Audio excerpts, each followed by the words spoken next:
نعم. جزاكم خير. الحمد لله الذي خلق السماوات والأرض وجعل الظلمات والنور ثم الذين كفروا بربهم يعدلون.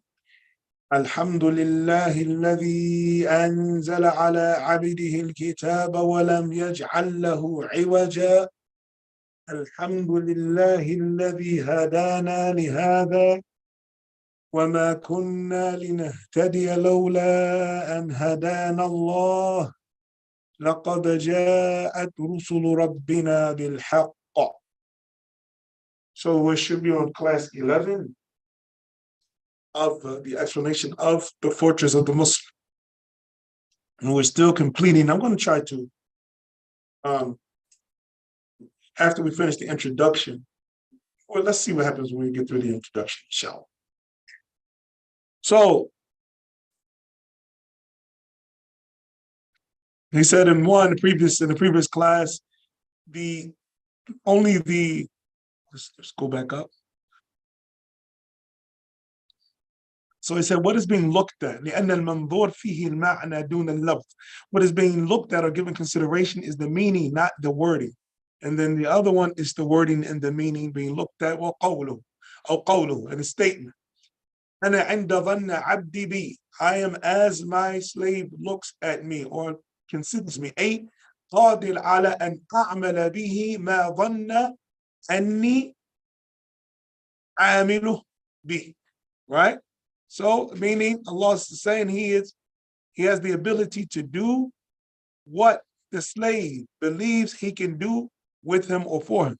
وفيه إشارة إلى ترجيح جانب الرجاء على الخوف فإن العاقل إذا سمع ذلك لا يعدل إلى ظن إيقاع الوعيد وهو جانب الخوف لأنه لا يختاره لنفسه بل يعدل إلى ظن وقوع الوعد وهو جانب الرجاء.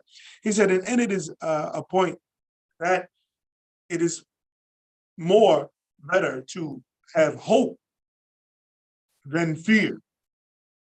Because the one of intellect, when he hears like the likes of this hadith, then he doesn't think of the threat that Allah, as the Quran, the threat of the punishment, but rather instead, because he wouldn't choose something that would cause him to be punished, but rather he looks towards the promise of Allah subhanahu wa ta'ala, and that is what causes hope. And we mentioned before that the hope should be more when doing a good deed, and the khawf, the fear, should be more when doing an evil deed. وَقَوْلُهُ وَأَنَا مَعَهُ إِذَا ذَكَّرَنِي.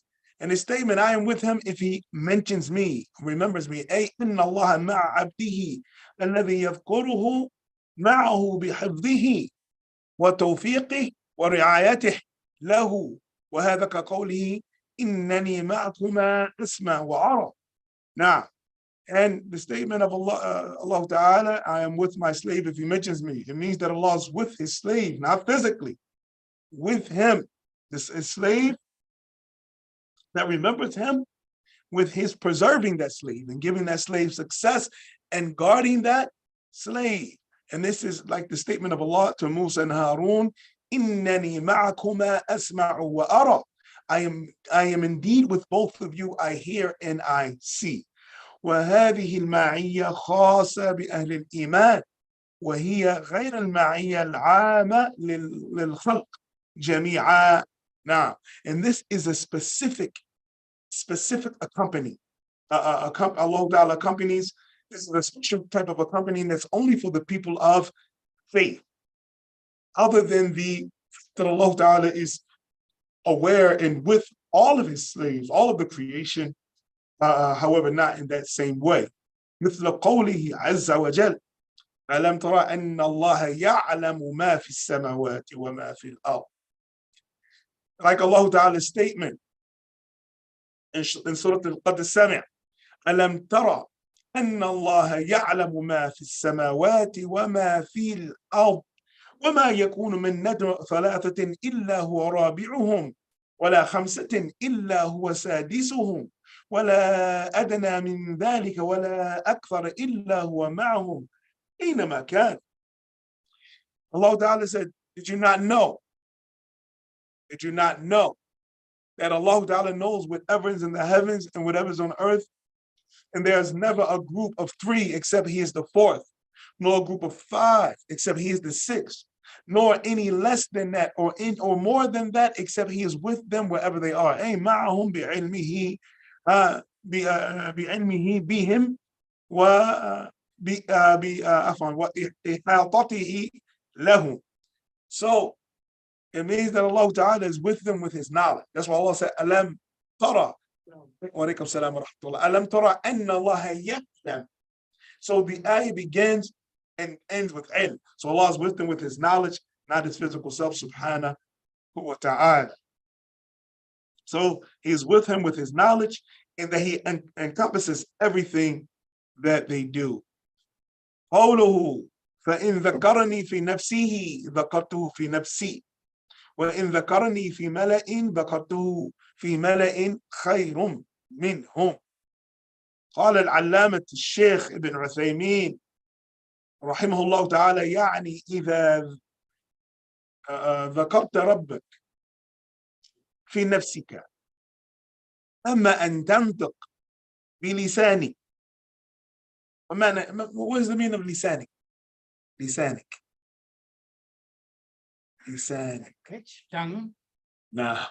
We just took that vocabulary today in every class. Nah. Tongue. Nah. Nah. عليكم السلام ورحمة الله. لسانك. turn it. لا تفخر. بلسانك سرا ولا يسمعك أحد أو تذكر الله في قلبك فإن الله تعالى يذكرك في نفسه. Sheikh Ibn Uthaymeen, he said about the part of the hadith, so if he mentions me to himself, I mention him to myself. And if he mentions me in a group, I mention him in a group better than it. Sheikh Uthaymeen said, if you were to mention or remember your Lord to yourself, either it means that you were to mention the name of Allah Ta'ala secretly, nobody can hear you, or that you were to remember Allah Ta'ala within your heart. فإن الله تعالى, he remembers you or mentions you to himself. وإذا ذكرته في ملأ أي عند جماعة فإن الله يذكرك في ملأ خير منهن أي في ملأ من الملائكة يذكرك عنده. Now, he said, and if you mention Allah Ta'ala in a mala'in, which is a gathering or a group, then Allah Ta'ala will mention you in a group better than it, meaning in a group from the angels. Now, يعلى ذكرك نفعا يعلي ذكرك ويثني عليك جل وعلا. That Allah Ta'ala raises your remembrance. Raises your remembrance by mentioning you to the angels. نعم. أين نحن؟ نعم. And praises you. Now. فإن خاف الإنسان على نفسه الرياء من الجهر فلا يجهر. So if an individual were to be in fear that he may fall into showing off, then he should do that silently. He shouldn't. If he were to do it out loud, then he should do it silently. وهذا هو الأصل في العبادة. This is the origin in acts of worship. لا نجهر إلا فيما لا بد من جهره. That we don't announce any act of worship except that which is a must, that it is done openly, like the obligatory prayers, like the Hajj. Like other than that, those things that have to be done openly, there's no way to do it secretly, then there's no problem. However, those acts of worship that have no reason to be mentioned out loud, then the best way to try to make sure that they're accepted by Allah is to say them to yourself, to keep them to yourself. Now,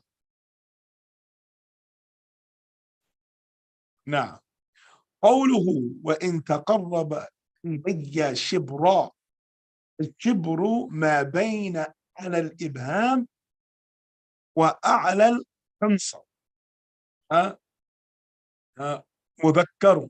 Now, so He said, and if he tries to come close to me, shibra, shibra. He said shibra is like the handspan. And it says, well, shibr, shibru, what is between the thumb, al-ibham, wal-khansar, in the pinky. So a distance like, this is a distance of measurement. Khansar. Nah, nah, nah. Ibham.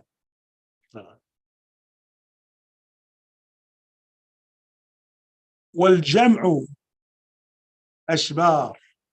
And the plural for shibr, ashbar.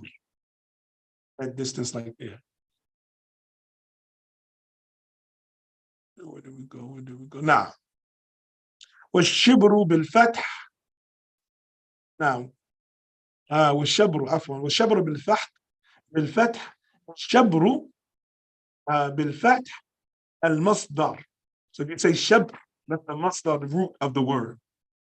Now, مصدر شبر الثوب وغيره. It is the root of شبر الثوب. He shortened it or extended it that much. Now, وغيره, and other than that, يشبره ويشبره. So you can say يشبره ويشبره شبرا. كاله شبره. It's talking about the different things. وهو من الشبر. Talking about linguistically. كما يقال بعته من الباعة. نعم. وهذا أشبر من ذاك أي أوسع شبرا. He said, like بعت from من الباعة, also another distance. فهذا أشبر من ذاك. أشبر, it means wider or longer than that. ومعناه من تقرب إلي بطاعتي تقربت إليه برحمتي. And the meaning of it, whoever goes, tries to get closer to me, to Allah subhanahu wa ta'ala, by his obedience, then Allah ta'ala will draw closer to him through his mercy. What tawfiq, and giving him success. والإعانة, and to give him aid. وإن زاد زد, and if he increased, then Allah ta'ala will increase. فإن أتاني يمشي وأسرع في طاعتي أتيته أروله أي سبقت عليه الرحمة. And this is a ta'wil as-sa'igh. This is the correct interpretation. So, and many times we say we stay away from ta'wil to interpret, right? But there are certain times where ta'wil becomes wajib. Becomes wajib, like here. Like here, this is an obligatory ta'wil. And this is a proper ta'wil. And the ta'wil we don't make ta'wil of what? Of the muhkam, the ayat that are clear. We don't make ta'wil of the ayat that are clear.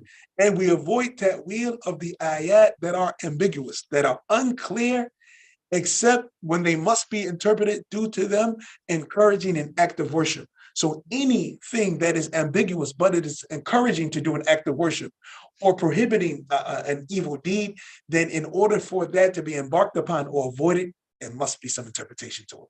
And this is when the ulama begin to interpret the meaning of al-ba'a, and all of these things that Allah Ta'ala is saying he's going to come close to his slave by distances. So now it has to be interpreted. What does that mean when Allah Ta'ala says that? And this is said. This is correct. So it means that, and if he came to me quickly, then I will come to him. And that's the meaning. Allah will pour down his mercy upon this individual. Now, وَسَبَقْتُهُ بِهَا, and will cause the mercy to reach him before he can reach the actions that he's striving to do. Now,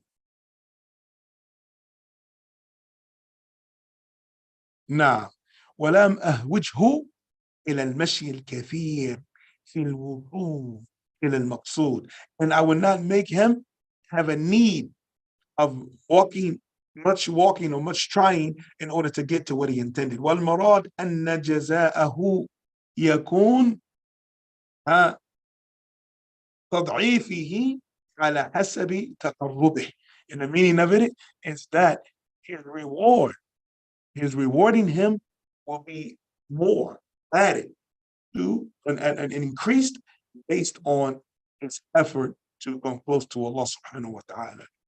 قوله وإن تقرب إلي باعا, and his statement, if he comes to me باعا, قال ابن منظور رحمه الله, this is the author of لسان العرب, the biggest Arabic dictionary.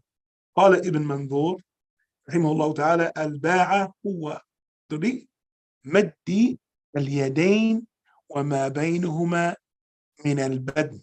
So he said that al-ba'a, it is the distance of extending your two hands out and the distance between the tips of your finger and your body.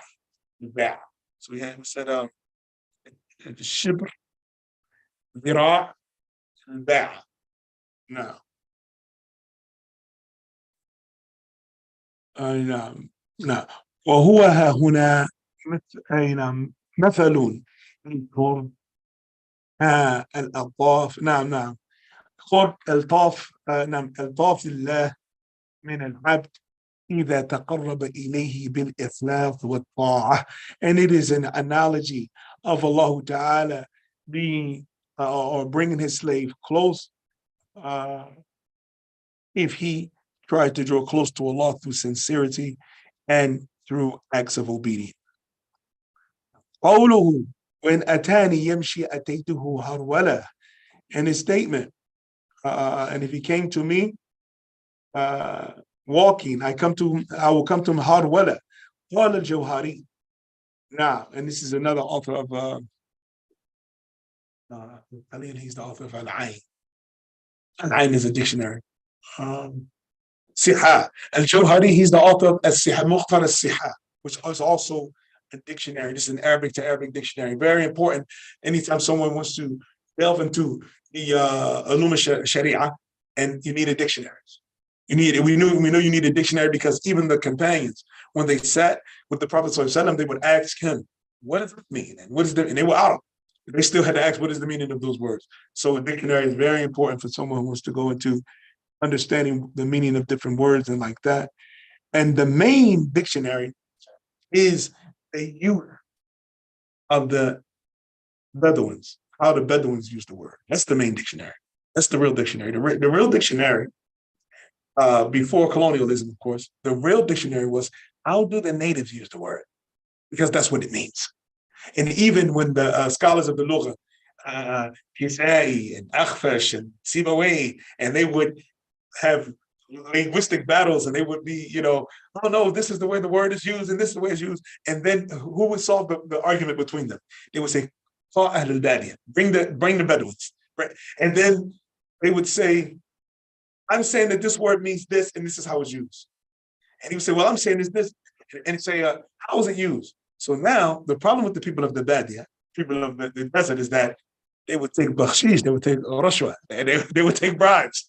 They would take bribes and say, you're right. So whoever's going to say, so they wouldn't just settle on saying, oh, this one is right and this one's wrong. They would say, okay, if he's right, I want to hear an old line of poetry using the word the way. So if they couldn't come up with a line of poetry from old to say it, they say, lying. It's the other way. No, and that's how they would know. And this is the reason the study of ancient Arab poetry became annexed. It's not a part, but it's like annexed to studying Sharia that you would study in order to know the real use of words from old poetry like that. Nowadays, there is a dictionary which is common for English Arabic. It's Lane, L-A-N-E, Lane. Oh, that one, the lexicon. Lexicon. Honestly, I really don't prefer that. I don't like the Lane's lexicon, and I don't like Lansware dictionary. I don't like either one of those. Why? Because if a person is equipped, lexicon is it's a nice book, but I feel that the person has reached the level to use this lexicon should be using the Arabic to Arabic dictionary. Shouldn't be worrying about translation. Same thing with Hansware. To use Hansware dictionary, you need to know the 3-letter root of the word. If your knowledge is that, then you could be in the Arabic to Arabic dictionary. A dictionary for 2 different languages, using Arabic to English or whatever, two different languages, it should be for the one who needs the meaning of the word, how it is. How it is. But if a person now can break down the word and let's say, for instance, istakhraja. Istakhraja. So based on Arabic morphology, there are extra words on this letter, right? And then you break down the letters that are not actually part of the real word, that if you take them away, the meaning still remains, and that's how you know what the root is. So istakhraja, it means to extract. Extract. So it has something about something coming out of something within the meaning of the word.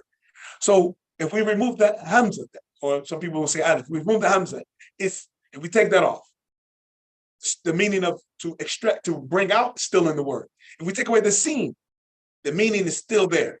If we take away the ta, the meaning is still there. So it means that the root is kharaja, which means to go out. So if a person can break down a word to that much, he doesn't need translation. He should be learning Arabic from Arabic, because this is a good statement. But when learning another language, the first part of it, when you're learning vocabulary, is going to be through translation.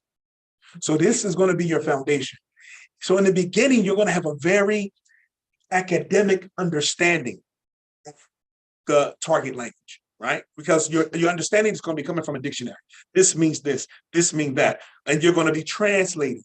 Also, this is from the reasons that slows down speech. When a person is in this stage of learning a new language, his speech is slow because he's receiving the word and then he's translating. He's going to his mental dictionary and he say, okay, what word that means?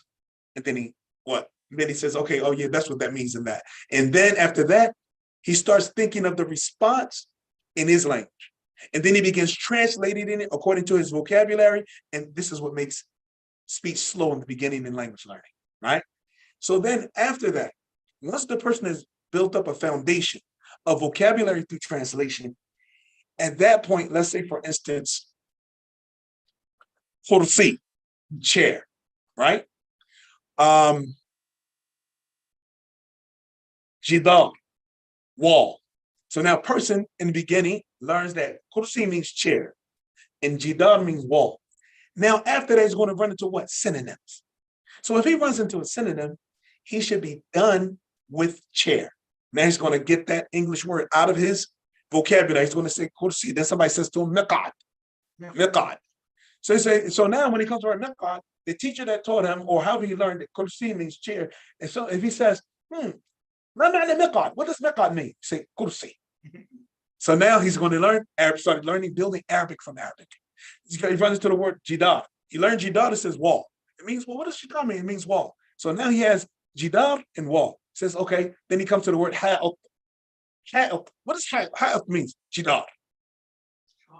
Hey, not ha'up, nah. So he starts building and learning from the language itself. When a person begins to grow his vocabulary from the language itself, then he starts transforming from fluent to native. Because now another word from that language itself comes in his head when he runs into that. And now, instead of translating, he's actually thinking in that language, and then the language becomes more personal at that point. It becomes more personal. When a person begins thinking without translation, and this is when it comes from being academic to being more spiritual or more emotional attachment with the language, and like that. Just based on my experience. Based on my experience. No. So I recommend using the in the beginning stages, the mawrid. That's a beautiful dictionary. We know other than Mawrid. His name's something Alabak. Is he Christian, Arab Christian? No, I think he's Indian. He's Indian Muslim. It's an Indian Muslim or Mawrid? yeah. I had that book one. I heard it was an Egyptian Christian person. Egyptian? I don't know. I thought it was a Al-Mawrid. But Hamzawit is the author is Jewish. The author is Jewish, yeah. Yeah. But yeah, I recommend that. Mawrid. You found it? No, no, I will Okay. have that. No. So yeah. I'm just copying the Hayat. Nah, nah.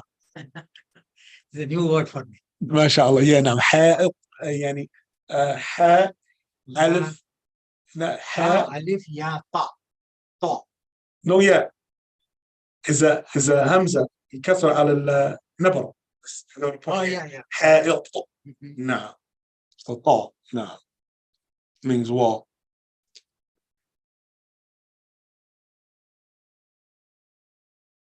Yeah. So it's good to learn as many synonyms as possible also. Also, subhanAllah, in the aside benefit, in the Arabic language is amazing. There's no real synonyms. There's no, for instance, you have jalasa, means he sat. You have qa'ada, which also means he sat, right?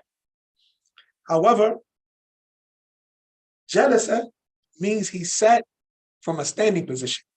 And qa'ada means he sat from a laying position. So he sat up. And the other one means he sat down. SubhanAllah. Yeah, Arabic is really detailed, right? And yeah, we could go on and on. It's really a detailed language, mashallah. No. That's why people find it strange, but I say it's one of the easiest languages that I've ran into. Because of the detail. No. Other Muhammad Tony's gonna laugh at that one. But the reason I'm saying it's easy because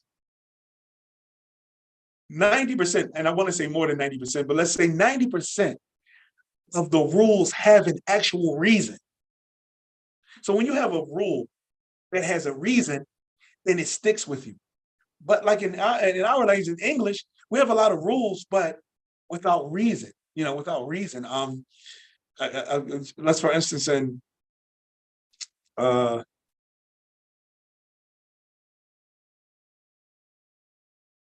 the argument between the English phonetics of the sound of T after F. Is it omitted or not? Is it often or often? Right? Do you say soften or soften? This argument. Okay, why? They say because it's there. In England, they omit the R at the end of the word. And in the United States, they omit the T at the end of the word. So they'll say car. They're saying in America, they say car. There they say car. It's a nice car. Right? And like that. So it's like, and then here they'll say, that's a nice hat. Hat. You don't know if it's a D or a T, right? But they say hat. You'll hear it. In England, they'll say hat. Take off your hat. Like that. So, and then when you look at the phonetics of it, you don't get a reason. But in Arabic, when you get a phonetic, say, no, you have to say it that way. What's the reason? This is the reason because this, and it makes it different from that. And this is the sifa of the letter. You have a reason for the rule. So anytime you get a rule without a reason, it confuses us. But when you get a rule with a reason, say, okay, I see why. Even if we talk about outside of language, rules and regulations, people become upset when they say, okay, no, you can't sit there. And they say, why? You just can't. People get upset. Like, you don't tell me I can't sit somewhere without a reason. But when they say, oh, you can't sit here because the president of the branch, this is where he comes and sit, and this is reserved for him. When you get a reason, even if you disagree, you understand you're not confused anymore. So the English language gives me confusing. It's confusing.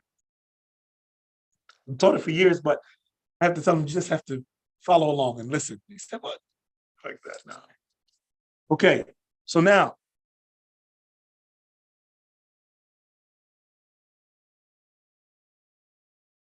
قال الجوهري. That dictionary is called مختار الصحاح. صحاح. Nah, by Johari. Very good dictionary, but it's I would say for a beginner, student, what level will I place that dictionary? Somebody's going to get Sihah. Arabic to Arabic. Right? Arabic to Arabic, yeah. So I would say begin with Al-Mawrid. That's the first translation dictionary.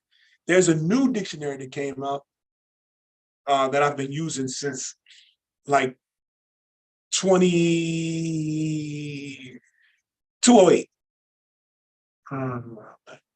And it's called it's a blue one. It's slipping my mind right now, but I would recommend that's the first Arabic to Arabic dictionary. But if not, Al-Muhit, Al-Qamus Al-Muhit, right? That would be a nice first dictionary for Arabic to Arabic. And then after Al-Qamus, suggest what Arabic to English. no, Al-Mawrid. To me, that's the best dictionary for everything. Al-Mawrid. Arabic to English. Arabic to English, yep. Al-Mawrid. That's the best one.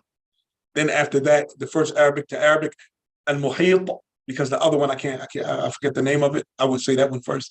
Al-Muhit. And then after Al-Muhit, what would you use after Al-Muhit?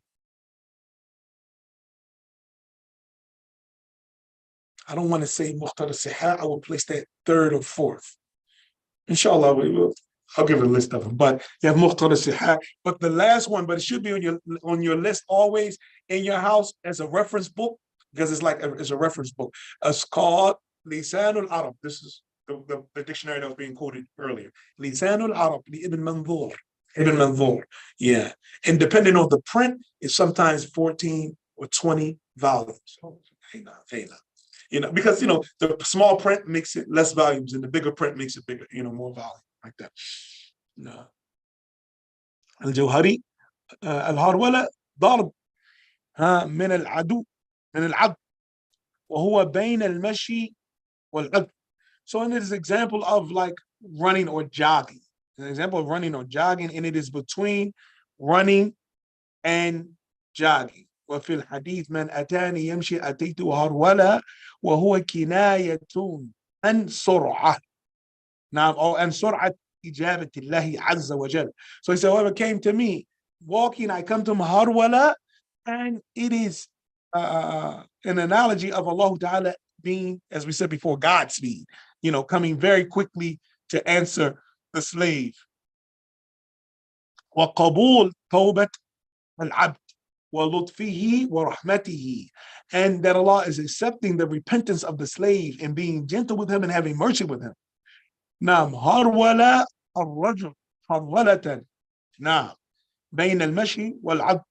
So the man, he basically saying the word that he did, meaning he jogged, or he speed, he did a speed walk. Yeah, speed. Dr. Rohi Balbaki. Nah. Dr. Rohi Balbaki. Balbaki, hey, now. He's Muslim, right? He's Muslim. Should be. Nah. Well, when I looked at some of his definitions about Allah's names and like that, it matched with us. So I think he's Muslim. وقيل الهرولة فوق المشي دون القدم. So it's faster than running, lower than jogging. Okay. So it keeps going on. ولكن صفات الله تليق بجلاله ليس كمثله شيء وهو سميع البصير. نعم. So, but Allah Ta'ala, there's no example for his descriptions, right? So there's nothing like him, and he is the all-hearing, the all-seeing. قال النووي رحمه الله تعالى فإن أتاني يمشي وأسرع في طاعتي أتيته هرولة، أي سببت عليه الرحمة وسبقته بها ولم أحوجه إلى المشي الكثير في الوصول إلى المقصود. Now, Imam al-Nawawi rahimahullah ta'ala said what? And he mentioned the hadith, and if he came quickly to my obedience, and I come to quickly, meaning I will pour upon him my mercy and cause my mercy to precede his good deed, and I will not cause him to need to walk far in order to reach what he intended. وَالْمَرَادْ أَنَّ جَزَاؤُهُ يَكُونُ وَضْعِيفِهِ عَلَى حَسَبِ تَقَرُّبِهِ. And that already was mentioned before. So he said that the intention is that his reward would be increased. And we know Allah Ta'ala, out of his generosity, subhanahu, he increases the good deeds and decreases and only holds the bad deed for what it was. The bad deed is recorded as a deed. A good deed is 10, 70 to Allah Ta'ala always increases out of his generosity. قال الحافظ ابن حجر رحمه الله تعالى قال قرطبي. So Imam Ibn Hajar al-Asqalani, he's originally from Philistine, from Palestine, Spalan. But he was raised in Egypt. He was raised in Egypt from the 8th century, rahimahullah ta'ala, and he is the one that has the most extensive explanation of Sahih Bukhari, of Fath al-Bari. And the first one to write Fath al-Bari was Ibn Rajab al-Hanbali. And Imam al-Prophet Ibn Hajar al-Qalani was Shafi'i al-Madhab. Nah. So, and he was in Egypt. MashaAllah, his story is amazing. Both of his parents died by the time he was 4. Rahimahullah ta'ala. By the time he was 4, he was an orphan. And his uncle raised him. He finished the Quran, was half of the Quran by 7. By 7. And he led Taraweeh at the Kaaba at 12. At the Kaaba. The Kaaba at 12. Ibn Hajar al-Asqalani. You know, so it's like, when I think about today and what's going on, the issue of trauma, and you know, people have a traumatic, and when it goes through, and some things that are normal in life are treated traumatic, meaning it's turned into a crutch and fed to the individual in order to become enabled. So these words are to disable people. Here it is, someone that lost both their parents, raised by their uncle. Didn't stop him. Didn't stop him. If we look at the encyclopedia of Islamic literature that Ibn Hajar al-Asqalani left for this ummah, if we took Sahih Bukhari, 20 years, he sat back calmly and patiently, collecting from 50 different explanations and making his own footnotes to collect Sahih Bukhari. 20 years. Look at the patience. And he's just collecting. And at the same time that it took Imam al-Bukhari to collect it, it took him to collect the explanations to it. SubhanAllah. And it wasn't, oh, his father died, he was young, and this pacifying, or not even pacifying, weakening an individual, the things that happen in life, that death is a part of life. Surah Al-Mulk, Allah Ta'ala said, الَّذِي خَلَقَ الْمَوْتَ وَالْحَيَاةَ. The one who created death and life. He mentioned creating death before creating life. So death is a part of life. I'm not saying we don't become sad and we don't miss our loved ones, and all of that is part of it. The Prophet ﷺ, when his son Ibrahim died, cried. Umar radiallahu anhu said, Hatta anta ya Rasul. He said, even you cried and stuff like this happened, ya Rasul. I said, yes. He said, the eyes shed tears, the heart feels sad. We don't say that which displeases our Lord subhanahu wa ta'ala. So being sad and emotionless is no problem with it. But to turn it into a disability, this is a problem. This is a problem. We're having issues with the qadr. It's a big thing. Yeah. In this country particularly is Oh. What do you mean by It's like nobody's supposed to die. they want to get disability on everything. Yeah. The PTSD, post-traumatic stress disorder is there. And everybody wants to be tagged with that to get some benefit. Yeah. Everything is yeah. So I even asked some people, I said, okay, what's trauma? When something bad happens, I said, well, what's bad? An accident, or someone dies, and I said, so what's normal? So if that's bad, it means that life is all trauma. There's nothing normal then. If everything that goes wrong becomes a traumatic experience to the point that we become disabled through it, I can't be around anymore. I have to sit in this dark room. I need a prescription for some pills. I've been through a traumatic experience. I get to act out. I can cuss at you. Why? Oh no, you can't say. How did the Prophet treat trauma? When the woman whose son died, and he saw her sadness, and the Prophet went to her, and he said, be patient, and Allah subhanahu wa ta'ala will relieve you, and like that. And she didn't know what the Prophet said that. And she said, what do you know? To the Prophet, she said, what do you know? So the Prophet was silent and walked away. People went to her. He said, do you know who you were talking to? She said, who? He said, that was the messenger of Allah. She's shocked. He raced to the Prophet, Ya Rasulullah, I'm sorry. The Prophet said, what? As-sabru the sadmatul ula. Patience is at the first blow of the calamity. You missed it. When the calamity hits, Inna lillahi wa inna ilayhi raji'un, Allahumma ighfir lana. The person makes dua and goes into the dhikr of Allah subhanahu wa ta'ala about the calamity, cries and all that. doesn't act out, and the person does all of that, and then when everybody says, calm down, it wasn't worse than that, alhamdulillah. And you know what, I'm just gonna be patient. It's too late. Look, you violated the rules of patience in which you do not feel discontent, you do not act out, and you do not complain. Those are the three in order for the person to get the reward of sabri. Can't complain. Level one is to complain. That's the first thing that happens. Then the complaint leads to what? No, I'm sorry. Level one is feeling discontent, feeling wrong. How could this happen to me? What did I do for this to happen to me? This attitude, dangerous attitude. How could this happen to me? Oh. Now it's different if that attitude is toward a direct creation that did it. Because you're not complaining about the qadr, you're not complaining about Allah. This person is oppressing me. So now the person, let's speak about that. Allah Ta'ala said, Inna Allah la yuhibbul jahr fil qawli bisu illa man zulim in Surah An-Nisa. Allah does not like somebody to speak out with evil words except one that was oppressed. That was oppressed. So if somebody's oppressed, so and so did this to me, so and so did that. Even the Prophet advised that. When the person had an evil neighbor, bothering him and bothering him, he had a bad neighbor. So the Prophet said, take all your things and put them out on the street. And then when the people come by, complain.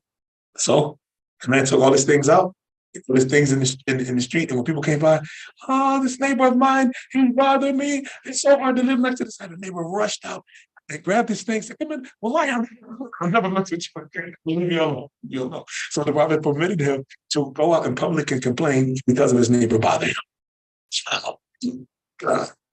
I mean, the Prophet said, Jibreel coming to me and advising me about the rights of the neighbor to the point I thought the neighbor would end up receiving inheritance. La ilaha illallah. La ilaha illallah. Now, so what is trauma? So Ibn Hafiz Ibn Hajar said, and he said, Imam al-Qurtubi, the Imam of Al-Andalus, the Imam of Tafsir, also Imam al-Qurtubi, ظن عبد بي أي ظن الإجابة عند الدعاء. And this is an important footnote. He said, Imam al-Qurtubi said, that I am the way my slave thinks of me concerning, it means, this is what it means. I'm as my slave considers me concerning the answering of his supplications. If he thinks I'm going to answer, they're going to get answered. If he doesn't think I'm going to answer, it's a hadith in Tirmidhi that a young man was very sick. It's weak. But it's an important benefit from this hadith, right? So it says that the Prophet ﷺ entered upon a young man who was very sick. And the Prophet ﷺ asked him, what's wrong with you? He said, Ya Rasulullah, he said, Ya Rasulullah, I'm dying. The Prophet said, Huwal maut. He said, yeah, then you're dying. It's death. So the scholars who say, like Ibn Hajar, Imam al-Nawawi, to say that if there's a benefit for fadail al-mat, that you can, mention the weak hadith. So in this hadith, he say that even though we don't attribute it to the Prophet ﷺ, but it shows that the mentality of the sick, of the patient, is important for the effect of the medicine. And if the patient falls into despair, it weakens the effect or totally nullifies the effect of the medicine. So when the young man said, I'm dying without any hope, he just fallen into complete despair, the Prophet said, then it's death. Or, in this hadith, then it's death. Then. So if the person pictures it like that, then that's what it becomes. Their mentality begins to tear their body down. Their mental state concerning their physical ailment begins to affect their physical ailment. SubhanAllah. وظن القبول عند التوبة وظن المغفرة عند الاستغفار وظن المجازاة عند فعل العبادة بشروطها تمسكا بالصادق بصادق وعده. He said, so thinking that the Tawbah will be accepted when a person makes Tawbah, and thinking that Allah Ta'ala will accept his seeking forgiveness when he seeks forgiveness, and that Allah Ta'ala will give the person a reward when they do acts of worship with the conditions, holding on to the promise of the most truthful. ويؤيده قوله في الحديث آخر ادعوا الله وأنتم موقنون بالإجابة. This is important. He said in what aids this statement is what the Prophet said in another hadith: call upon Allah, make supplication to Allah while you are certain about the answer. Sure, he will answer. It's the attitude. It's the attitude. And may Allah guide us and forgive us. Ameen. But for us to ask, we ask somebody that is in a position from the creation. If they say yes, we have no doubt that it's going to be fulfilled. So I need a human. But if we see somebody given authority and position and wealth and like that, and we ask them, we believe without any doubt that, oh yeah, so said it, consider it done. How could we not have that type of trust and belief in Allah Ta'ala answering us? We're struggling. May Allah help us. Ameen. SubhanAllah. But can we ask Allah Ta'ala, Subhanahu wa Ta'ala, that if it is khair, give it to me? And that's very important. To say that, even that's from the seerah. That's even when praying istikhara. Ask if it's good. And that's really important. Definitely. Because everything in Surah Al-Falaq, inshallah, when we get to that, we'll tafsir Surah Al-Falaq. The secret supplication in Surah Al-Falaq, when we say, قُلْ أَعُوذُ بِرَبِّ الْفَلَقِ مِنْ شَرِّ مَا خَلَقَ. I seek refuge in the Lord of the Falaq, the dawn breaking through, from the evil of what he created. And here is a secret or hidden that every creation has the ability, besides, the angels don't have any ability, has the ability of some type of evil coming from it. Everything has the ability of is a possibility of some type of evil stemming from it, even the good things. That has the ability, if it's created, there's some type of evil that can come from that created thing. Plant, animal, whatever. Even we know that what? So they say too much of a good thing is bad for you, right? So everything. So when this supplication is so important because it means that we are seeking refuge from apparent evil and hidden evil that we don't even expect.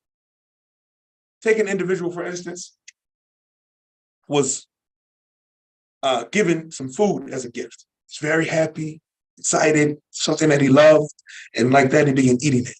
But because of his love for it, he overeats. Now what happens? So now this is an evil that came from a good thing that was given to him like this. So everything from min sharri ma khalaq, everything there's a possible of an evil result, even good things. So subhanAllah. So asking for the good of it is very important. ولذلك ينبغي للمرء أن يجتهد في القيام بما عليه موقنا بأن الله تعالى يقبله ويغفر له لأنه وعد بذلك وهو لا يخلف الميعاد. Now, he said, so that's why it's important for the individual to be very diligent in standing upon what he had made dua for with certainty that Allah Ta'ala will accept it and forgive him, because Allah Ta'ala promised that. And Allah Ta'ala does not break his promise. فإن اعتقد أو ظن أن الله لا يقبلها وأنها لا تنفعه فهذا هو اليأس من رحمة الله وهو من الكبائر. This is a serious point. He says, so if he felt or thought that Allah Ta'ala would not accept it, and that it would not, there's no point in this supplication, it's not going to benefit him, then this is from despair or falling in despair from the mercy of Allah, and this is from the major sins.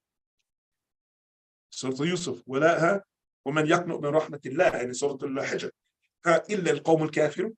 Right? And who falls in despair of the mercy of Allah except with disbelieving people. So we don't fall in despair. I called on Allah, He didn't answer. I've been making dua this long, and the first one of the first things, because right now it's not organized in my mind, but one of the first things that we have to be careful of when making dua is that we don't have anything going on in our lives or in our action, in our food, our clothing, in our money, from the things that the Prophet warned that will cause your dua to be rejected before going in. Before going in. The same way someone prepares to enter into college or enter into a job, you're going to apply, you're going to put in your application, you're going to try to make sure your credentials are correct. Why? Because you know that if your credentials are not correct, you're going to be rejected. There's a big chance to be rejected. So now, here we go. Now we're going to present ourselves to Allah subhanahu wa ta'ala. How should this presentation be? I'm going to present myself to Allah in order to receive something. The person, alhamdulillah, we don't do it, but just like the person goes and he wants to present his financial credentials to get a loan, they have to be in order. You're not going to get it. Who will give to Allah a beautiful loan? So that Allah Ta'ala will increase it by many times. So now we're going to present ourselves to Allah. And we want to get something. We're trying to receive something from Allah subhanahu wa ta'ala. Okay, number one, have I done anything to get my application rejected? I have to look now, check. Okay, so if my application is in check, I haven't did anything. Okay, the Prophet said, "Mat'amu haram." The food is haram. My food is halal. Mashrabuhu, my drink is halal. Malbisu, my clothing is halal. I've been nourished upon the halal. Okay, that's it. Where am I? What place am I in while I'm doing this? Okay, Allah's mercy. We can make dua anywhere we are. وَجُعِلَ الْأَرْضُ مَسْجِدًا وَطَهُورًا. The whole earth was made as a masjid and place of purification.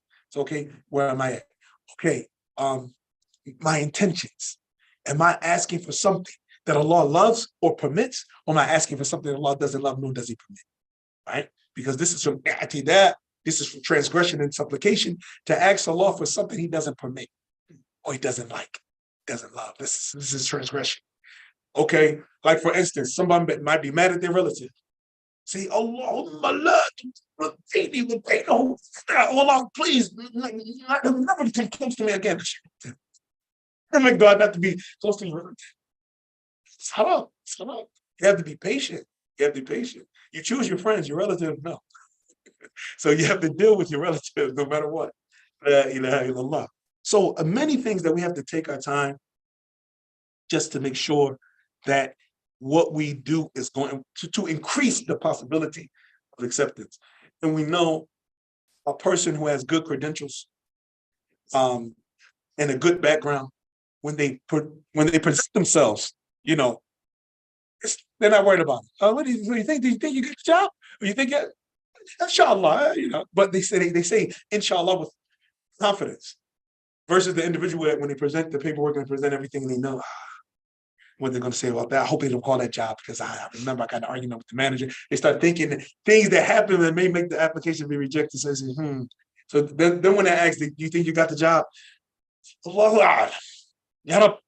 Right? They say it without confidence. But the person so the same thing with our supplications. When we prepare our lives, that we're living to call upon Allah in a way that He will accept it and answer it, then we have more confidence in the answer than the dua being answered.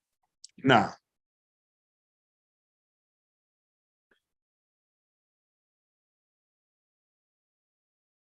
he said, وقوله when أتاني يمشي أتيته هرولا أما الإتيان والمشي فهما من صفات الأفعال. And as far as walking and all of this attributed, this is from the sifat of the actions of Allah subhanahu wa ta'ala. مثل ذلك صفة الاستواء. And like that is istawa, right? The description of istawa, rising above. وصفة الكتابة, and the description of writing. وصفة تجلي, and the description or the characteristics of Allah in appearing. وصفة النزول, and the characteristics of descending. وغير ذلك من صفات الأفعال التي نثبتها لله عز وجل على وجه الذي يليق به من غير تحريف ولا تعطيل ولا تكييف ولا تمثيل. Now, so we confirm all of these characteristics for Allah subhanahu wa ta'ala according to what befits his majesty without distortion, nor negation, nor asking how, nor striking similitudes or examples. So this is with all of the names and the sifat of Allah subhanahu wa ta'ala.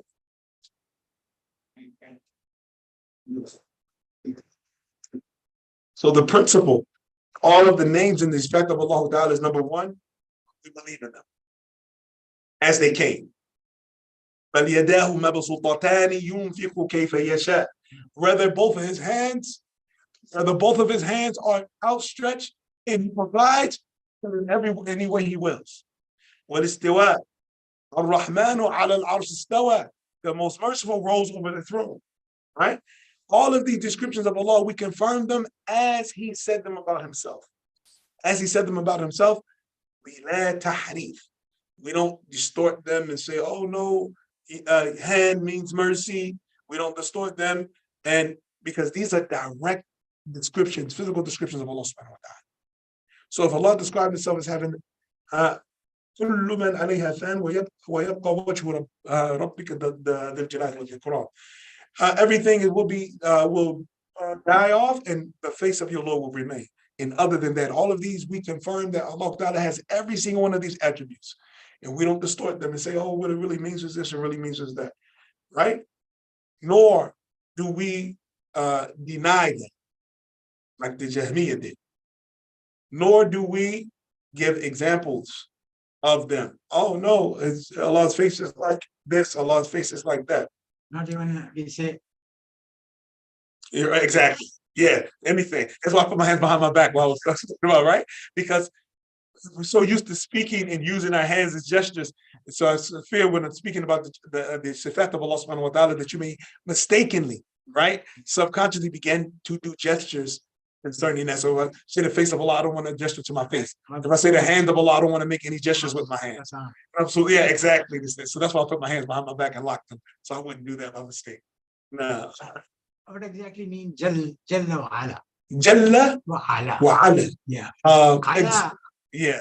Exalted and magnified. Oh, Jalla means exalted. And Jalla, Jalla Jalal. And magnified is his magnificence. Subhanallah. Magnified is his magnificence. With Azza wa Jalla. And now Azza from Izza. So magnified and exalted like that now. And one of the most important ones of this, we don't do takyif. How? We don't say how about Allah subhanahu wa ta'ala. How? How is his hands? How is his face? How did he rise above? We don't say that about Allah subhanahu wa ta'ala because that's a knowledge that he kept to himself subhanahu wa ta'ala. And that's an important principle. You brothers are probably going to hear me say this over and over and over again because this principle sums it all.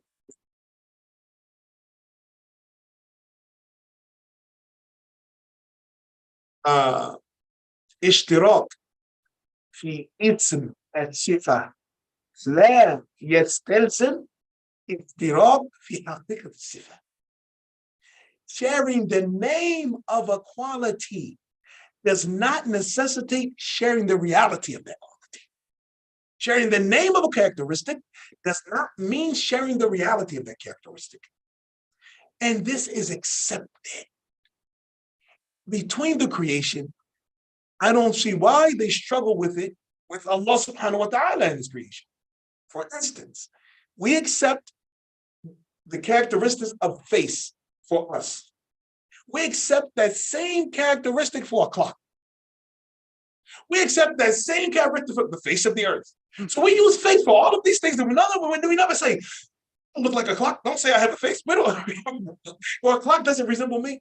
So if this is accepted between the creation that they share the name of the characteristic, but because they are two different creations, that the reality of that characteristic is totally different, why is it difficult for the people who deviated concerning the names of Allah to understand that when it comes to Allah subhanahu wa ta'ala? SubhanAllah. Simple. We do the same thing. Dog has a face. Horse has a face. Ant has a face. We don't think about them resembling each other ever because we say, oh, that's an ant. If I were to say to someone that says, an ant has a face, I'm saying, so you're trying to say an ant looks like a horse? Say, no, why would you say that? Because a horse has a face also. So they both have faces, they must resemble one another. They would look at me like I was insane. So then when we say Allah has a face, oh, you're saying Allah? We just did it. So it's amazing. Really. Because Allah Ta'ala, from his characteristics, is who al-awwalu wal-akhir. He's the first and the last. So that was, as the hadith in Bukhari, كان الله ولم يكن شيء. Allah wasn't, there was nothing. So now, really, they also got it backward. When they say, if you attribute these things to Allah, then you're making Allah resemble his creation. That's backward. Because Allah was first. So if anyone should be prohibited to have these attributes, it should be us. Because we came last. Allah was first. So whatever sifa, whatever ism that Allah had, he always had it and always will have it. So Allah always had a face. Before he created us in the faces of humans, and before all of these faces were created, the face of Allah Ta'ala existed. Before any hand was created, Allah's hands existed. Before rising over existed, Allah Ta'ala's rising over existed. This is why Imam al-Tahawi said, very beautiful in Aqidah al-Tahawiyya. He said, SubhanAllah, ليس بعد خلق الخلق استفاد اسم الخالق ولا بإحداث البرية نعم ولا بإحداث البرية استفاد اسم الباري. He said, it's not after he created the creation that he deserves to be called the creator. He was created Allah Ta'ala, like his creation, unlike us. Like if you come say, oh, well, you know, he's a doctor. It's Dr. Ahmed Arif. How? Does he perform medicine? Is he? So if you can't prove that he does that, I'm saying he's not a doctor. You say so-and-so's a truck driver. He drives trucks. Oh, no, right now he's in carpentry. So he doesn't drive trucks. So in order for us to deserve the description, we have to do the action, right? Allah does it. Why? Because our ability to do it is in question, and Allah's ability to do it is not in question. So that's why Allah Ta'ala, his sifat, before he did it, existed. قبل إحياء الخلق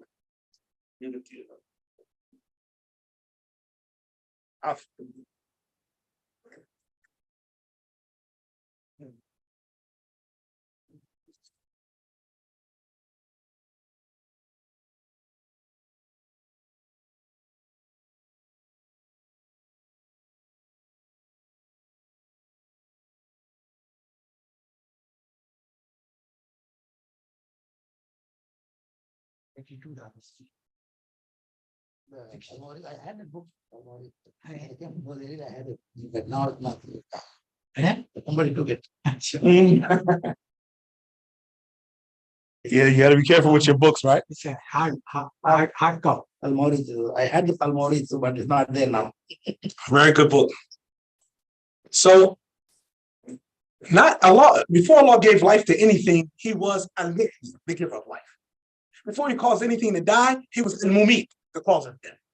He had to do it first because his ability to do it always did, always will exist. So it's a very, very beautiful. Naam, Abdul Khabir. I see your hand up. Now it was a reference to him. Nah.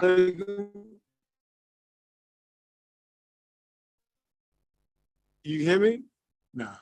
So that's different from us. So I don't understand I don't understand the confusion, because as I said, just to reiterate, we share the name of characteristics between created things all over the place, and never does anybody argue that if you say that these two things have the same name of this particular limb or organ or anything like that, nobody says, oh, they resemble each other. Then that's not, it doesn't even happen between creation. Why would you think that way?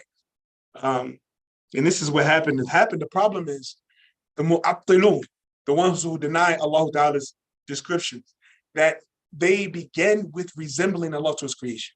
That's how it started.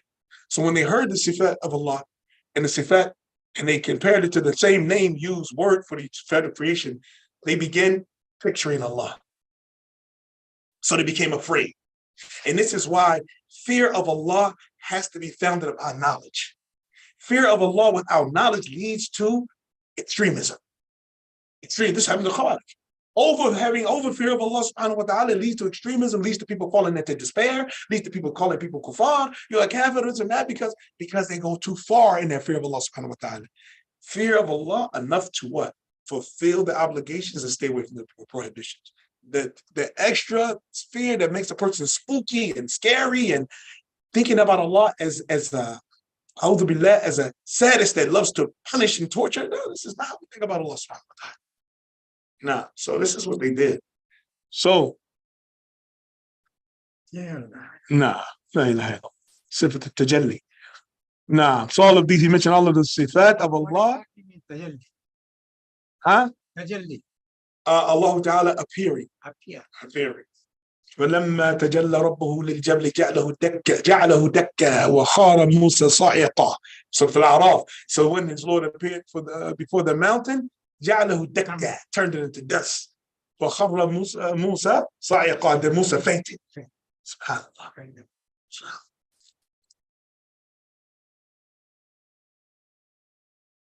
وغير ذلك من الصفات التي أثبتها الله لنفسه. It was two shuyukh in Misr debating this issue of the sifat of Allah subhanahu wa ta'ala. The end of it was beautiful. They went back and forth with this one's quoting his shuyukh, this one is quoting ayat and hadith. This is reality. That's how it went. He said, well, Sheikh so-and-so, he said, and then he's quoting the shuyukh in linguistically. Linguistically, how can you, and Sheikh so-and-so, and he's quoting, Qala Allah Ta'ala, Qala Allah. But you can't say that because at the end of the argument, did I cut it off? Okay, it died. At the end of the argument, what happened?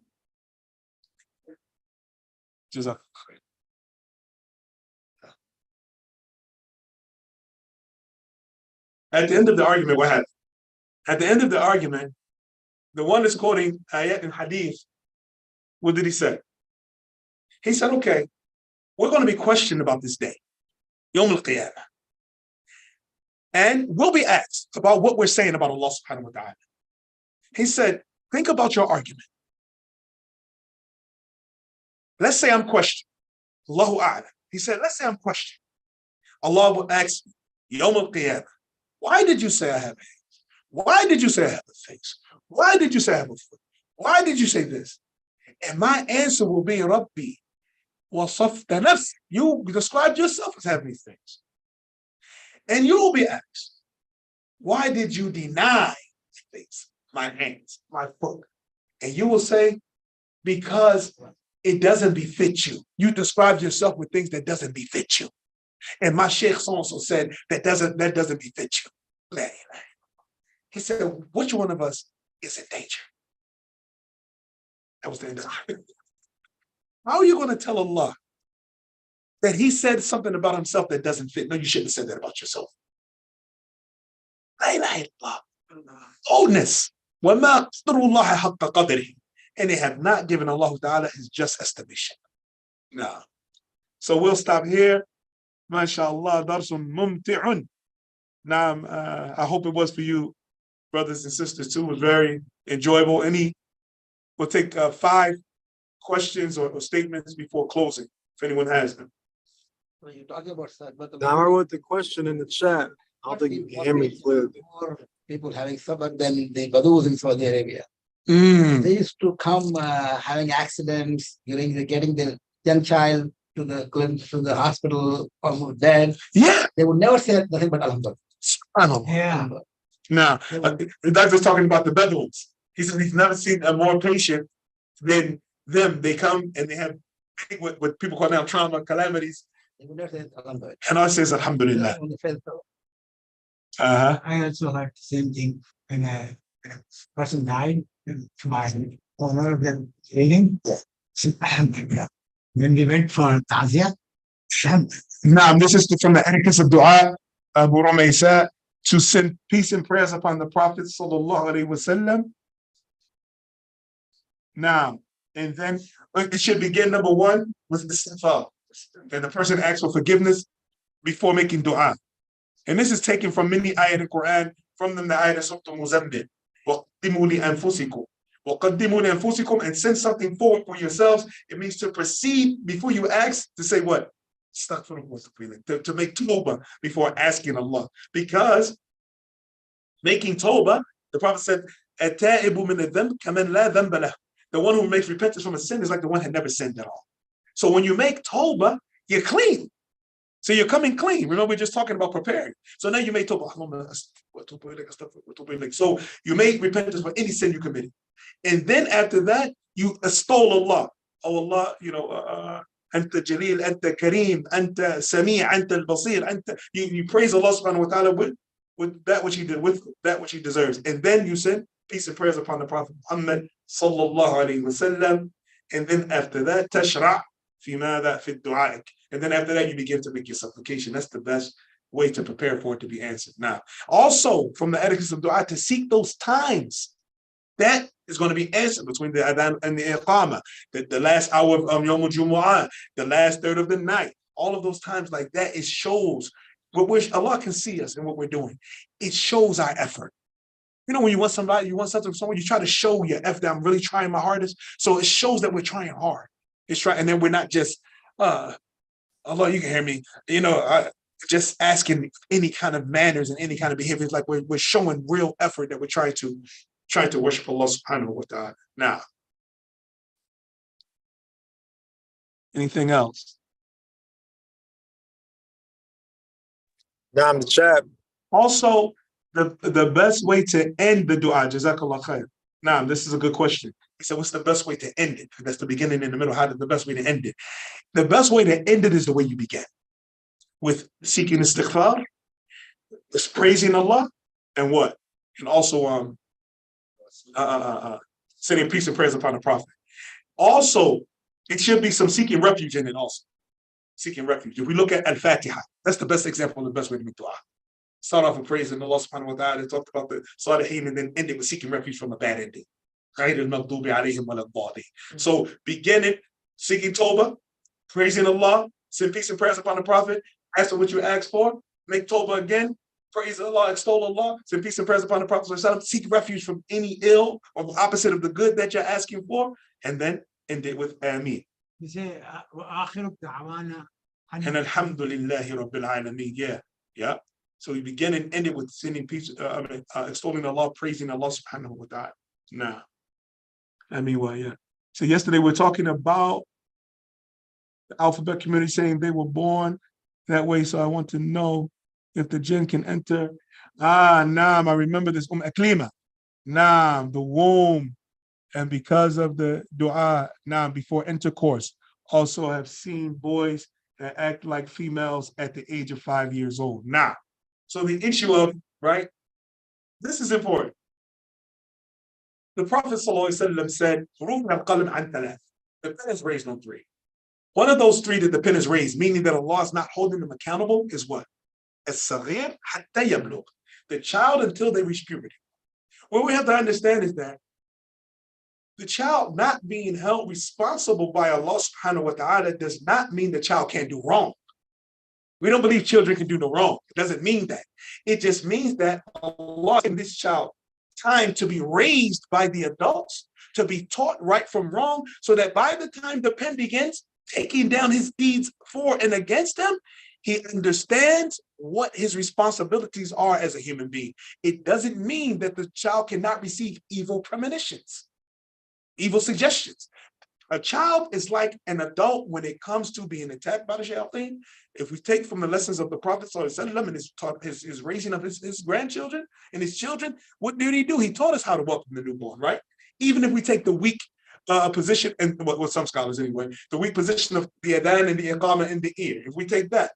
However, from before that, which is not weak at all, is the supplication before intercourse. So now this is seeking protection from that child. Allahumma jannibna shaitan wa jannib shaitan ma razaqtana. Oh Allah, protect us from shaitan. Huh? And protect that which you provide for us, this child, from the shaitan. So if this is said, this, we know that it means that the shaitan, you wouldn't seek refuge if he didn't have the ability to do anything. So we're seeking refuge in Allah from shaitan having the ability to affect this child or children that may come from this act of mercy, which is in sadaqah, as the Prophet ﷺ described it, of a man and woman coming together in the most intimate way two human beings can come together. So now this dua is made. During the pregnancy, the parents must be in fervent dua. If we look at Surah Al-Maryam and Maryam making dua, Surah Al-A'raf and the two parents when they make dua before the child, for the child and like that. So while the child is in the womb, even before, look at Ibrahim alayhi salam, when he was above, he's supposed to be too old, the Shaykhun Kabir, he can't have children, his wife can't have children, but he made dua for his offspring. SubhanAllah. And then he taught his son the same thing. Allah Ta'ala said, Inni ja'iluka linnasi imama. I'm going to make you an imam for the people. Yeah, I want my offspring to be imams also. SubhanAllah. And then when him and Ismail, his first son, they're building the Kaaba, he said, يَرْفَعُ إِبْرَاهِيمُ قَوَاعِدَ مِنَ الْبَيْتِ وَإِسْمَاعِيلُ رَبَّنَا تَقَبَّلْ مِنَّا. The guy's teaching his son.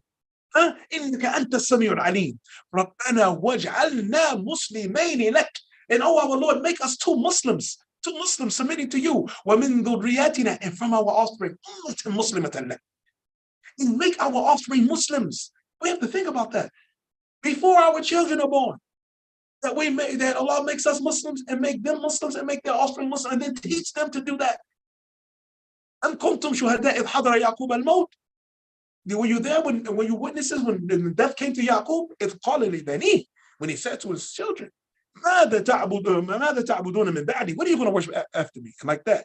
And before that, وَوَصَّى بِهَا إِبْرَاهِيمَ بَنِيهِ وَيَعْقُوبَ. And Ibrahim made it as an inheritance to his children. The Shahada, la ilaha illallah. He made it as inheritance to his children. And Yaqub did the same thing, who was from his offspring. SubhanAllah. Inna Allah ya baniya, inna Allah astafa lakum ad-din. Oh my children, Allah has chosen for you this deen. فَلَا تَمُوتُنَّ إِلَّا وَأَنْتُمْ مُسْلِمُونَ. So do not die except that you're Muslims. We should do that. We should follow the sunnah and gather our children together. We don't have to be on the deathbed to do it. And say, oh my children, Allah Ta'ala has chosen this deen, Islam. This is the only reason it's going to be accepted. So do not die unless you're Muslim. Say that to your children. Say that to your children. Every Jummah we hear this. No. وَلَا تَمُوتُنَّ إِلَّا وَأَنْتُمْ مُسْلِمُونَ. No? So make that dua. Now, so back to the question, yes, a child can be affected at a young age, but we treat it all under one scale. Just like the sister is saying that she's seen male children behaving effeminate at young ages, I've seen young children steal at young ages. I've seen young children stealing at young ages, especially when I was doing outreach in Fayetteville, North Carolina. Young youth with mental issues, and they come to find out that this was something from when they were very young. Since he was 3, he just would throw things in base, tried to bite me, and I'm listening to the mother explain this child. Now he's a young adult, but since he was 3, violent, and like that. And so, of course, these people were not Muslim. So, of course, no du'as in their mind, and they probably was out of wedlock many of the times and like that. So this is all of the things that adds up to this behavior. Is there any But- time for that? The du'a of intercourse. So afterward, No. Afterwards, if the child behaves like ruqya. ruqya. Keep making ruqya on the child and keep educating the child on the correct behavior and the correct way to act and like that. But ruqya, reading Quran on the child and like that. Even a Nigerian woman, Christian, when I was the imam at the Masjid Furqan in Philadelphia, she came with her child. SubhanAllah. Islam is the truth. Allahu Akbar. This Nigerian Christian woman came to Masjid Furqan. And they called me out of the office. Somebody needs you like this. So I get to the door, and it's a lady. She's out without hijab. I'm thinking maybe she's a Muslim lady. She said, I need you to read the Quran on my son. He's acting, behaving weird as a newborn. Maybe I think he was like 2 or 3 months old. I said, I'm Muslim. And she's like, yeah, I know. She said, my pastor sent me. My pastor, because of the behavior, the strange behavior of my child at this young age, he said that the only thing that can change this child, you have to take him to an imam and he has to read the Quran on him in order to cure this child. Pastor. In India, Allah Akbar. in India, I was seeing in the outside the mosque, Yeah. Hindu woman, Yeah. the child is standing in the line. When the Muslims go out, Yeah. can you make some dua or some? Can you say some Quran? On you? Allahu Akbar. I've seen that in North India. I've not seen that in South India much. Yeah. But now Even I've seen. Even Hyderabad I've seen. Yeah, I've In seen. our masjid also. A Hindu woman coming and waiting in line after they come out of the masjid. Yeah. Make SubhanAllah. Even Yeah, they say blow on it. they know we have it. We have it.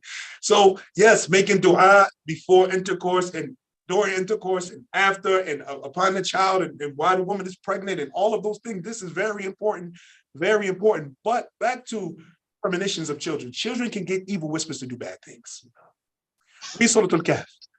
When Allah Ta'ala said, Khadr to take that child. Why? Because he was going to grow up and be evil. And he was going to, right? So he was removed because of that. That was a special circumstance. However, it proves that somebody very young could have evil intentions when they grow up because they're affected by the shaitan. But when they say, oh, he's effeminate since he's young, so he's born that way. Okay, so the one who's been stealing, 3 years old, he steals, he puts things, and you know he knows what he's doing. Why? Because he hides when he does it. So now he understands. Why would he hide if he didn't understand? The child goes and he grabs something and he looks around. This is how you know when a child's understanding is developing, right? Child development. So if he hides, it means he's ashamed or he fears being captured doing it. So it means that he knows it's wrong. So do we say a child that begins stealing, taking things at a young age is a born thief? Let him steal. Because his nature, he's born that way. No, leave him alone. He doesn't mean any harm. He's just, so he identifies as I identify as a burglar. So you can't don't be prejudiced against me. I identify as a burglar. Okay, the next child, and this is known with the serial killers who has a violent streak from a young age.